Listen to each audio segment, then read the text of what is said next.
This is a Sports Catastrophe production.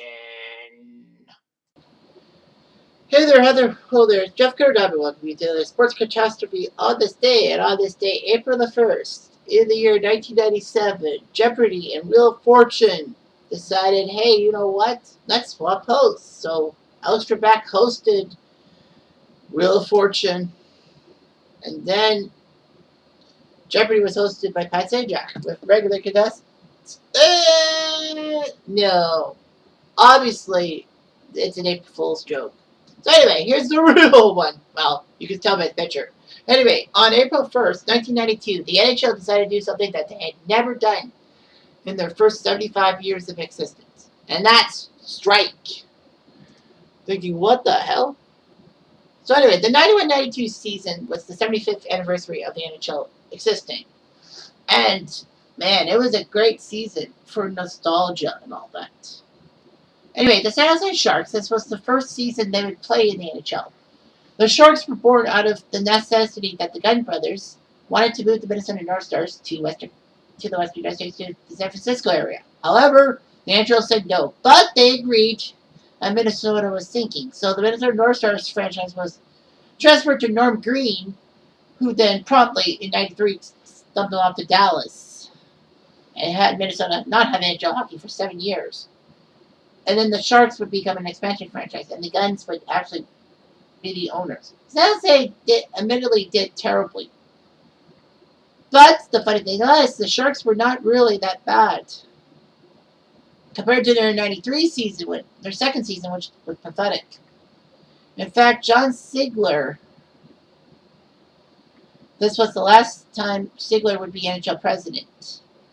He would be replaced by Gil Stein, who died recently and was the guy who basically caused a lot of problems in the NHL, like suspending players for non-game days and basically just trying to get himself into the Hockey Hall of Fame, which was pathetic.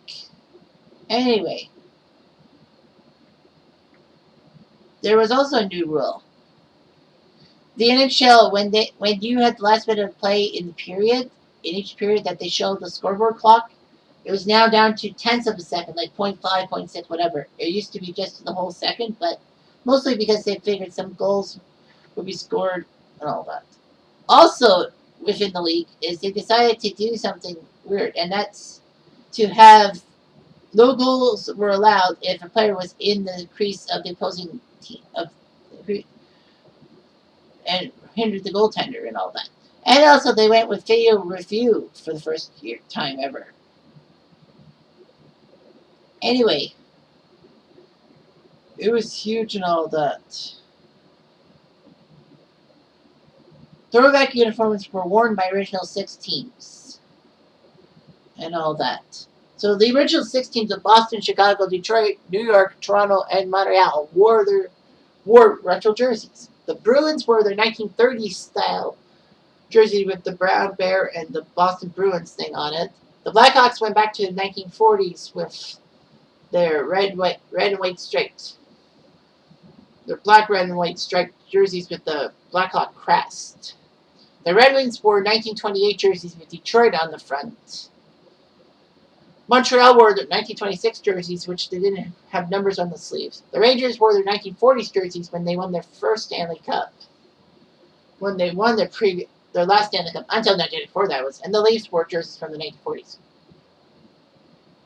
It would actually, these throwbacks would influence future seasons in the NHL. Several teams would adopt throwbacks as alternate jerseys. And the NFL and NBA decided to follow the NHL's lead, wearing throwbacks to celebrate their 75th and 50th anniversaries, respectively. So yeah, with these throwback jerseys and all that, it was kind of cool. When the NFL did that for '94, yeah, we saw the ugliness of Philly and Pittsburgh retro jerseys. Blech. I didn't know the NBA had it for their 50th anniversaries, the throwbacks. I know they do recently, but whatever. So anyway, the regular season was fine and all that. Unfortunately, as I said, April 1st, there would be a strike, and it almost ruined the NHL. They were close to the end of the year, but then the players decided to strike. I think it was, 380 to 4 were the votes to strike. It was mostly because they wanted better, players wanted more money, more rights in merchandising, and of course, hockey card revenue. You may be thinking, well, hockey card revenue now?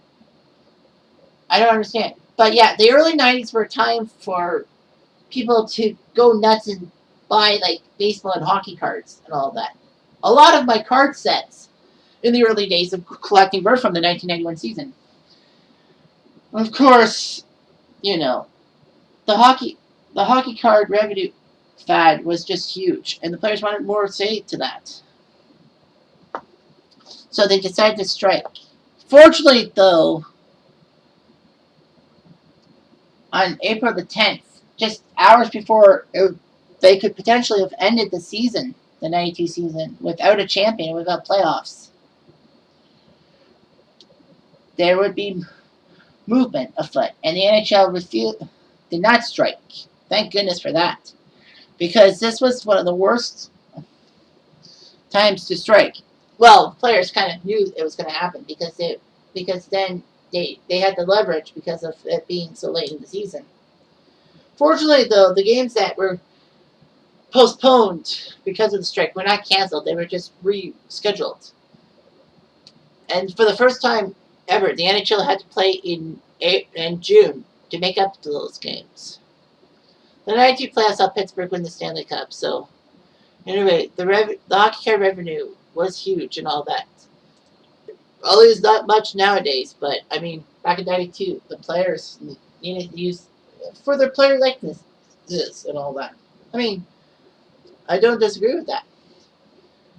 I just don't.